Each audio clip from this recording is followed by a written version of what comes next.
Hi, I'm Senya. I'm the host of The Truth of Light. This is a podcast that a group called the Ascended Masters have asked me to do for a little while now, and I am so privileged to be here with them and transmitting their messages to you. The Ascended Masters are a group of cosmic light beings. They work with the higher world teachers like Jesus and Buddha. They have so much to say about the trajectory of the earth and where we are headed. This episode, which is the first episode of The Truth of Light, talks about how the Great Awakening, which you might know as Ascension or just the path to consciousness, 5D, or the New Earth, which I know can be a bit controversial, how that is hanging in the balance, how that is in jeopardy. So it's going to be a really interesting conversation, and I'm thrilled you're here to join me. I would love it if you would subscribe to this channel and follow along for the whole journey. I'm here with the Ascended Masters, and it is Master Hilarion who has a message for us now. If I look off screen, by the way, it's because I'm actually speaking to the Ascended Masters who are surrounding me. Not all of them, but about 9 of them. So, and I'll be introducing you to them as we go through the episodes. Just to let you guys know that the sort of staccato way that I'm speaking or the kind of pauses are so that I can hear Hilarion and then transmit the message. I don't allow spirits to speak through me necessarily very often. So that's why I'm listening and I'm being given the visions and the information in different sensory ways. And that is how I am letting you guys know. So in case you're wondering why I'm speaking the way that I am.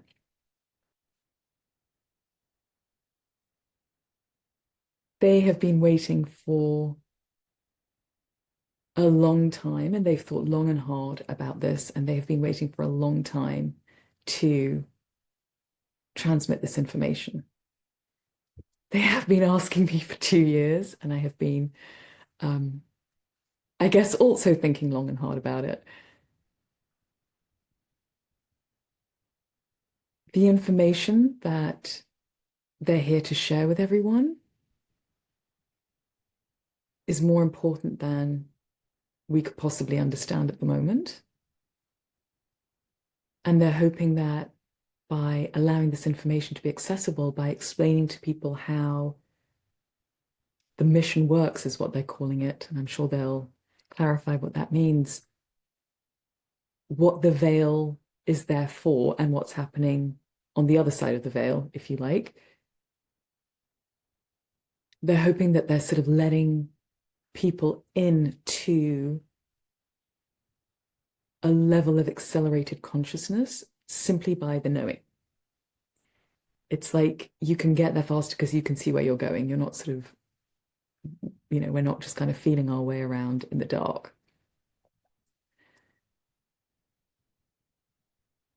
So Master Hilarion is taking us back to the time that there was light and how light actually created the dark, and that dark was in service of light. Like a balance was required, a harmony. Because of the nature of the birth of dark, if you like, the two are always in relationship, with darkness being a part of the function, if you like, of light. So there are places, let's say, in the multi-dimensions, across the dimensions, where light can be seen, let's say, by itself. No darkness, if you like, exists. But for the purposes of schools like the Earth, where souls come to experience either something that they have hoped to experience or something that their soul requires them to experience before they can evolve forward, they are actually in need of the tension and, let's say, the struggle that can arise because of the dark. So So first came light, and then the darkness followed, and it was helpful and useful because of the relationship, right? There's a push-pull. Two things can function together because they're both present, they both understand what they're there for.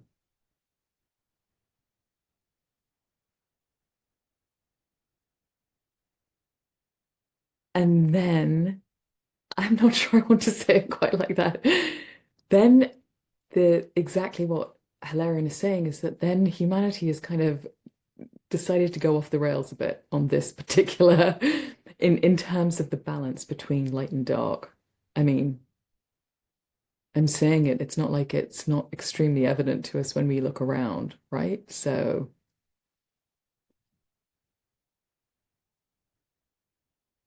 when things get out of kilter, when darkness gets out of kilter, the transcend transcendental, I guess, the evolutionary purpose of the soul gets lost. And it is fascinating that so many people are questioning their purpose, can't find their purpose, something that is so innate. It's like a North Star to us. It's inside of you and you will know it. And yet, so many people are finding it incredibly difficult to connect with their soul's purpose and to almost hear it or acknowledge it or see it or feel it within them. And that is partially because of the environment having skewed itself, if you like, towards what Hilarion is calling rampant darkness. So when the balance is lost and the harmony is lost, and the harmony is so important for like the Earth school, as it's called, and this is not the only planet that functions as a school. The others don't necessarily function in 3D. This would be, and if you're watching this, then I'm sure you've heard this being said before by other sources that, the Earth School is considered in some ways the most prestigious because it is so damn hard here. One of the interesting things about speaking to a lot of people as I do in my various, when I work one-to-one with people under various kind of guises, whether it's coaching or through astrology or with shamanism or speaking to spirit for them, is how many people believe that something is wrong because they're struggling. Nothing's wrong because you're struggling. That's what you came here for. Which may not feel that great, but is part of the necessity of, let's say, Earth School in the evolution of certain souls. Now, not all souls make it here. And, perhaps the masters will start elucidating on things like soul family, or maybe I'll just do something in another episode on that. But they're saying what they're talking about here. And if you follow me on Threads or Instagram, you'll know that I have called it the cosmic battle of light and dark, or love and fear. Hilarion is saying that really the imbalance people are feeling inside of them right now is a reflection of a much greater imbalance. And we've reached a critical point with it. So we're talking about the level of fear that is prevalent right now on the earth, the disconnection from all the ways of living that we could possibly have imagined for ourselves, but we chose this one. And it's not that every single part of the world is living in such a disconnected state, but certainly the aim is to get every single part of the world living in such a disconnected state. And there are value judgments being put on people who want to live more in harmony because they can innately feel that that is more aligned to the light. Two things became apparent. One is that there was a level of sentience rather than relationship that was taking place in the darkness, if that makes sense.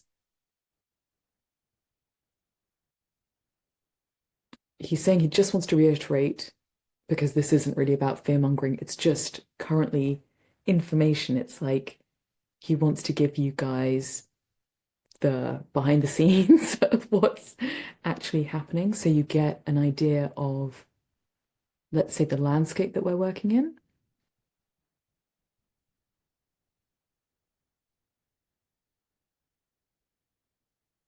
Okay, he's giving it to me in a more helpful way for me to understand, and I'm hoping that it will be helpful for you too, which is that imagine it is two siblings, or imagine it's a couple. Like you're in harmony with each other, you're yin yang, and then there is a fracture. We probably all know that moment when we suddenly realize that the person we thought was somebody isn't that person. And there is suddenly such a sense of separation. And then what was one unit starts to function really quite differently. Anyone with family is going to, anyone who's had friends, anyone who's been in a relationship that's broken down, let's say, is going to know that feeling. And that's what he's saying, that there is a way in which instead of being in relationship to light, darkness has sort of taken on a whole new meaning for itself. And he's saying that this is important to let you guys know because of the trajectory that any soul who arrives here is here to kind of experience, which moves from a level of unconsciousness. It actually starts at a level of mastery, I would kind of argue. Okay, disagreeing with me. But, when we're kids, we're very in touch with source. We're in touch with our guides. We're still receiving guidance. I've said before that, although not here because this is episode 1, but I've said before that the shock would be too much.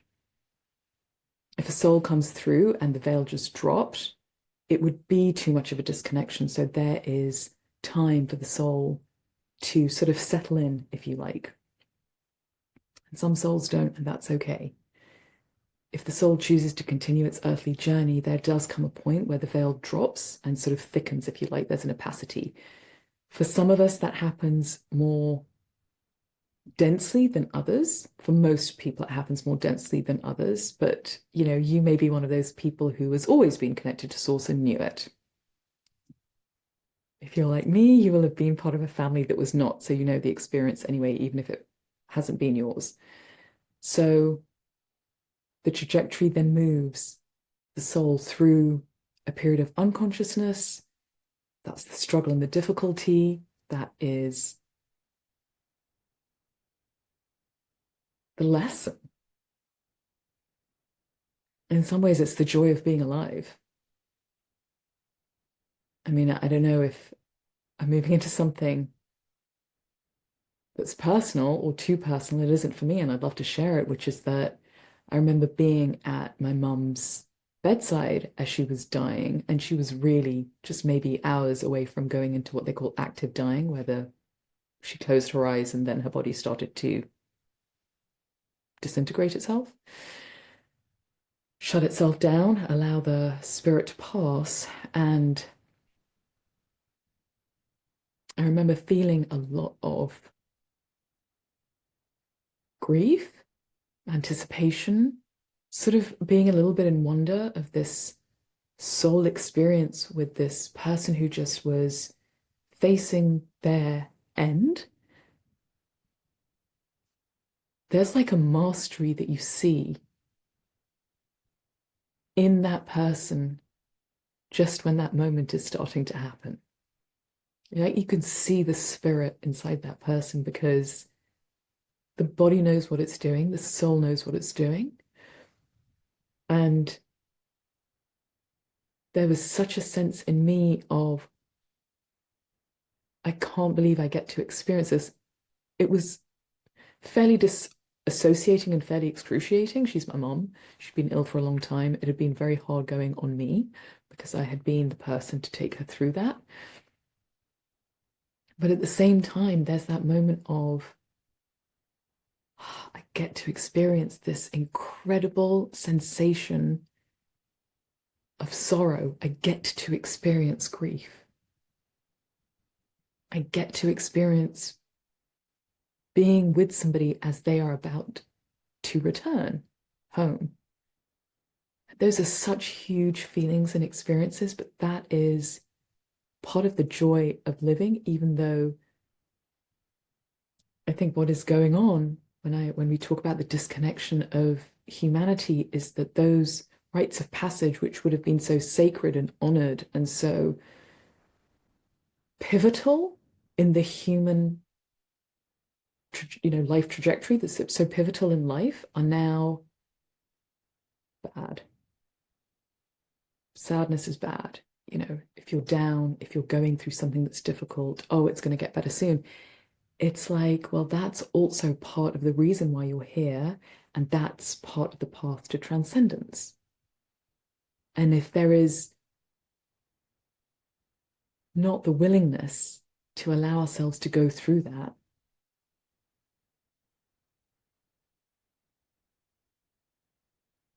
then there is a level of mastery we're robbing ourselves of, let's say. Right? We can go as far as we want in any given lifetime. And if we don't want to do it, if we're like, actually, that feels a little too much for me, that's okay. Guess what? We just come back again and give it another go. That's all right. But quite often when I speak to people and they're struggling, it's like, but you're right on track. We're good. This is great. This is where the work gets done. And I don't mean the human work, I mean the soul work. And so when darkness comes in and that relationship is fractured and it's no longer performing its function to keep the balance, and it starts to decide to overwhelm, get to critical mass. I've talked before about the tipping point that we've reached in this cosmic battle of light and dark. Then the soul's evolutionary journey is literally affected. And a lot of what people are feeling is just a deep knowing of that, like the deep discontent. It's difficult to describe. It's a knowing that we all have. Like we all know what we're here to do individually. We all know what we're here to do as a collective. A lot of your life is, we do maintain free will if you like, but a lot of your life is curated for you before you come. Like you have made your decisions. You've decided what you're working on in this lifetime. You've taken your guidance from your guides. You understand the journey. Everything you've chosen is considered and intentional and just completely bespoke for you. It's like such an incredible journey that we all have just individually on our own paths. And you have the people around you to help. And often it is the people who are the hardest who are helping us the most. Not necessarily a particularly joyful thought all the time, but you know, useful. And the disconnection that we're facing, which is really it is the, if you like, the new defined role of the dark is what the Ascended Masters feel. So light prevails, it cannot not. It's really about how much pain we want to go through. There is the struggle that we've chosen to come in for so that we can evolve and transcend. And we're all going home anyway. So it's like, this is temporary. And then there is being so bogged down in fear and almost madness that the evolutionary journey is broken up. And if the collective is, let's say, moving towards consciousness, and that is the collective trajectory, that starts to get stymied. That becomes fractured in itself if the individual souls aren't able to carry enough light, which is how I often put it. So, what he's saying is that this is currently a story that he is offering up. The hope for the masters is that at the end of, he's like, he's not going to make it like hundreds of seasons, so don't worry about it. But there is plenty to do to help the collective along and to help yourself along. But the doing, it's important that the doing takes place from the right foundation. The need to sort of jump into doing is not for this moment. They would like to give more information, and then they will be helping us to step forward. And their hope is that, so Hilarion actually helps me with manifestation. And their hope is that we understand how to consciously create, is what I call it, in a completely different way by the time the story's done. Thank you so much for joining me for this, the first episode of The Truth of Light. I would love it if you would subscribe and come along for the journey with us. I'd love to thank the Ascended Masters, all of whom are here, or a number of whom are here with me, and especially Hilarion for the messages that he gave me. I hope that you found them interesting and exciting and intriguing, and that you'll be back to listen to more.